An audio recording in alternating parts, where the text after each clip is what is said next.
go to training mode. And so I was like a DOA player, but I didn't play them in DOA, but they're all in there. Yeah. There's mad guys in there. This one's in DOA. He's in DOA. These two are in DOA. Yeah. Yo, who you like? Who do you play? I play this motherfucker right here. I play him. I'm playing him a little bit. I play him. Yeah, I play a lot of them now because I've been playing for like 12 years. But you can play whoever you like. That's what you should pick. This game was also like on Xbox 360. Yeah, 360 and PS3. Yeah. But this is just like a different graphics over it. Yeah, that's it. They just change the way it looks. That's it. It's the same otherwise. New music, new visuals.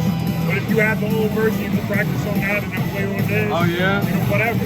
You can play it on the PC with the PS3 emulator, and then you can learn it, and then come here and play this. They play this in Japan, probably on the arcade. All the time, man. We got 500-man tournaments in there. Yeah. Every year they got 500-man tournaments. So what is like? Do you have a guard button? Yeah. Guard, punch, kick. That's it. Just three. That's all. And then what? Do you press them together? Yeah. Sometimes you push them together. Yeah. Sure. People like Kage. Yeah. Kage's cool character. Bunch of characters are cool as shit. So alright, so this guy's name is Jeffrey. Yeah, that's my guy. Alright, we're learning Jeffrey today. But I could do anybody you want. I can give you a little bit of an overview. I guess start with Jeffrey. How do I get started with Jeffrey? So with Jeffrey, it's very easy. He's got very little that's amazing on blocks. So really what you want to be doing is trying to set up when to hit people. So in a lot of ways with Jeffrey, you're basically just punching, doing a low punch, doing an elbow, fishing for counter hit. So you can get some frame advantage and then you can get your shit going. With a lot of characters, they have more deceptive tools.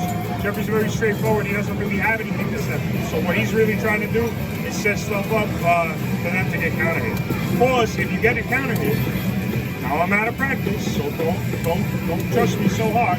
But on counter hit, a lot of his moves are very good. You can get this guy into the combo, right? That's pretty good for counter hit. That's okay, right? You get +8 here, so now you can mix them through a launch. His throws are okay. They don't do a ton of damage, but they're good. Now, the real thing is with counter hit, this motherfucker. If you land this counter hit and you can identify it's a counter hit, then the follow-up, which I gotta be able to do on the stick and everything, that is guaranteed. So, I didn't combo it there because my execution not that good, but once I get it, oh my God, we'll get it. But once I get it, you'll see that it actually does, on counter hit, 52% damage. So the idea is, with Jeff, you really want to be trying to explore this counter hit, which, again, there you go. You see how it combo? Now you see 111 damage, it's 220 life. So you basically just have to land that 2 times. With Jeffrey, you want to get the counter hit combo because you can get all kinds of action. He also has good different tools. He's got full circulars that do a ton of damage. That does a ton of damage if people are made into that. Very good. He's got half circulars if you know which direction they're going to go, and you get all kinds of action over that. He's got wall combos like you couldn't believe. And then he can go more than that, but that's the easy wall combo. So he's got a lot of really good options. So what's the terminology here? The circular attack. So that's important because watch this.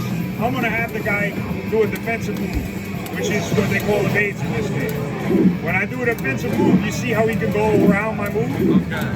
But if I do a move that covers that area where he goes, then he gets hit. So that's the trick. So I could also do a full circular. He can't evade it at all. He can try, but if he touches it, he's going to hit counter hit for his trouble. So it's very good. So does that mean tracking?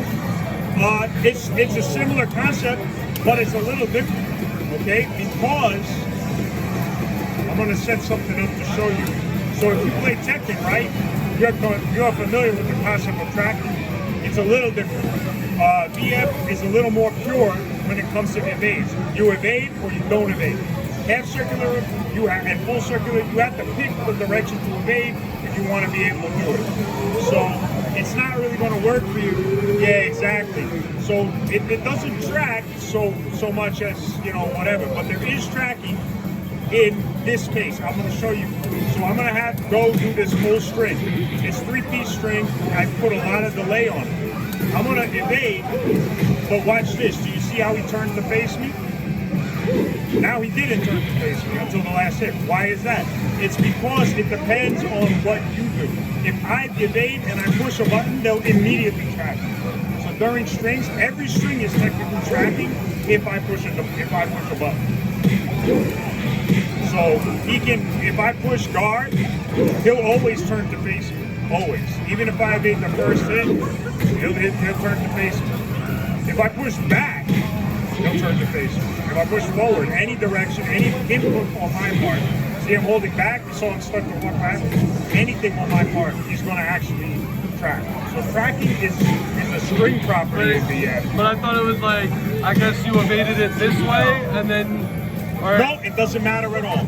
So it's because I pushed the button. I'm going to do a faster string so you can see it better. So I'm going to do ding, ding, dong, dong, like that. That's really fast. So I could evade twice. I could evade one time. If I evade one time, watch, the whole thing will miss. Oh my God, but I got to do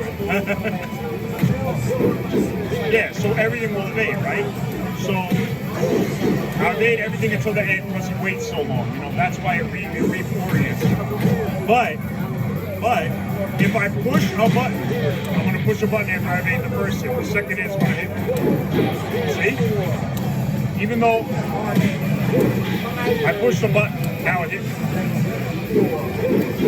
It's, well, that time I wasn't negative enough, so I could punish him. But yeah, here we go. Yeah, see? If I push it, see that? He hit me out of my foot. He would have done it then if I was faster, but it's okay. The idea is everything that's a string in this game has tracking properties, but only if they push a button. If they don't push a button, they can punish you. So it's all about your awareness. When you evade something, you got to say, what did I evade? Should I push a button here? Is it time? So tracking is a different concept than Tekken, right? We have half circulars, which will always hit you if you go that way, and it's going to counter hit you too. We have full circulars, which will hit you if you go either direction. But on top of that, even if I do this, right? If he goes in between the hits, but he pushes a button, I'll turn and face him immediately. Once he pushes a button. See what I'm saying? If I do this, and he evades in between, but he pushes a button, even if he pushes guard, I'll turn and face him in the middle because he pushed the button. So that's how tracking works in this game. It's very different than it does in Tekken. Okay, it's very different. But it's not so important. What it really is because evade is much stronger in this game than in Tekken. Evade is very weak in Tekken. But in this game, even in really Tekken strong. and DOA, I don't understand fully the concept of evade. Oh, okay, so yeah. Because the idea is in DOA, right? I push this button. Maybe he could go this way, but he can't go that way, right? Because my arm is coming from there. But you don't know. You got to learn every move. In VF, it's not like that. What the fuck? Terra Crush? Yo, tonight is gonna be nuts. Yo, I'll be right back 1 second. I'm gonna get a plate of food. Tonight's gonna be nuts.